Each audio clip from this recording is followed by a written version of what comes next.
حضرت be be Halima Sadia اسلامی تاریخ کی وہ عظیم اور باوقار خاتون ہیں جنہیں اللہ تعالیٰ نے اپنے محبوب نبی حضرت محمد مصطفیٰ صلی اللہ علیہ وسلم کی رضائی ماں بننے کا شرف عطا فرمایا۔ ان کی زندگی صبر، قربانی، ایمان اور برکتوں سے بھری ہوئی ہے۔ بی بی حلیمہ کا تعلق قبیلہ بنی سعد سے تھا، جو عرب کے مشہور اور معزز قبائل میں شمار ہوتا تھا۔ بنی سعد کے لوگ سادہ زندگی، فصاحت زبان اور خالص عربی لہجے کے لیے مشہور تھے۔ اسی وجہ سے مکہ کے معزز خاندان اپنے بچوں کو ابتدائی تربیت اور پرورش کے لیے بنی سعد کی عورتوں کے حوالے کیا کرتے تھے۔ حضرت بی بی حلیمہ رضی اللہ عنہا کے شوہر کا نام حضرت حارث رضی اللہ عنہ تھا۔ وہ ایک شریف، محنتی اور دیانتدار انسان تھے۔ بی بی حلیمہ رضی اللہ عنہا کے خاندان کی مالی حالت کمزور تھی۔ اس زمانے میں عرب میں قحط پڑا ہوا تھا، جانور کمزور ہو چکے تھے اور دودھ کی قلت تھی۔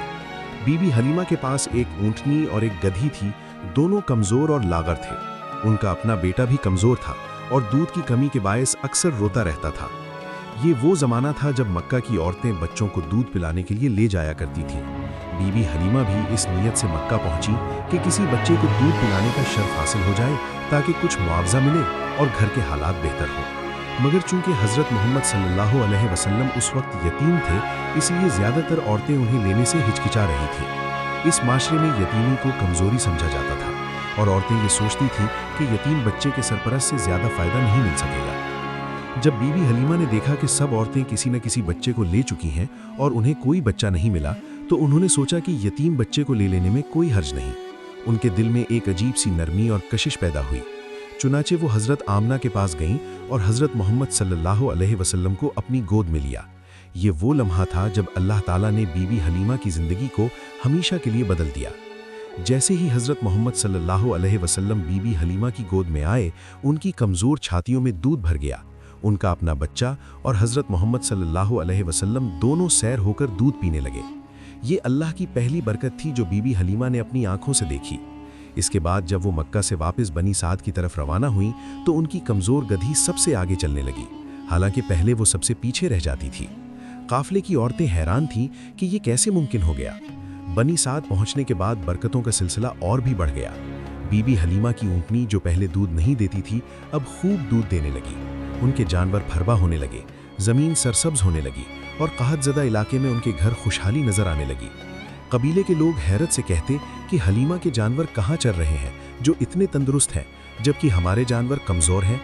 حضرت محمد صلی اللہ علیہ وسلم بچپن ہی سے غیر معمولی صفات کے حامل تھے۔ بی بی حلیمہ فرماتی ہیں کہ یہ بچہ عام بچوں کی طرح روتا نہیں تھا، نہ ہی ضد کرتا تھا۔ صفائی کا خاص خیال رکھتا، تنہائی پسند کرتا اور سکون سے رہتا۔ ان کے گھر میں ہمیشہ ایک عجیب سا نور اور اطمینان رہتا تھا۔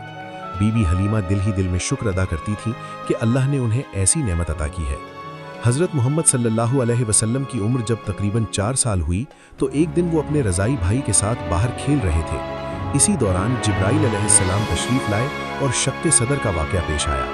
حضرت محمد صلی اللہ علیہ وسلم کا سینہ چاک کیا گیا، دل نکالا گیا، اسے زمزم کے پانی سے دھویا گیا اور پھر واپس رکھ دیا گیا۔ رضائی بھائی گھبرا کر بی بی حلیمہ کے پاس آئے اور سارا واقعہ بیان کیا۔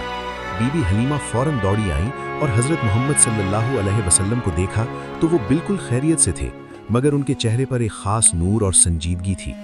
اس واقعے کے بعد بی بی حلیمہ کے دل میں کچھ خوف پیدا ہوا کہ کہیں کوئی اور غیر معمولی واقعہ نہ پیش آ جائے۔ اسی احساس کے تحت وہ حضرت محمد صلی اللہ علیہ وسلم کو اپنی والدہ حضرت آمنہ کے پاس واپس لے آئیں۔ مگر اس مختصر مدت میں جو محبت، شفقت اور برکتیں بی بی حلیمہ نے حاصل کی، وہ ان کی پوری زندگی کا سرمایہ بن گئیں۔ حضرت محمد صلی اللہ علیہ وسلم کی پرورش کے دوران بی بی حلیمہ نے بہت صبر، محنت اور عقیدت کا مظاہرہ کیا۔ ان کے گھر میں موجود دیگر بچوں کو بھی اخلاق، ادب اور ایمان کی تعلیم دی جاتی تھی۔ بی بی حلیمہ ہر دن نماز، دعا اور نیکی کی تاکید کیا کرتی تھیں اور بچوں کو بھی یہ سکھایا کہ اللہ کی رضا سب سے بڑی نعمت ہے۔ حضرت محمد صلی اللہ علیہ وسلم بھی بی بی حلیمہ کو کبھی نہیں بھولے۔ نبوت کے بعد بھی آپ صلی اللہ علیہ وسلم ان کا بے حد احترام فرماتے تھے۔ جب بھی بی بی حلیمہ آپ صلی اللہ علیہ وسلم کے پاس آتی، آپ صلی اللہ علیہ وسلم اپنی چادر بچھا دیتے اور فرماتے کہ یہ میری ماں ہے۔ یہ منظر صحابہ کرام کے لیے بھی سبق آموز تھا کہ رضائی رشتوں کا احترام کس قدر اہم ہے۔ بی بی حلیمہ بعد میں اسلام لے آئیں اور سچے دل سے رسول اللہ صلی اللہ علیہ وسلم پر ایمان لائیں۔ ان کا شمار ان خوش نصیب عورتوں میں ہوتا ہے جنہیں دنیا میں ہی جنت کی خوشخبریاں ملی۔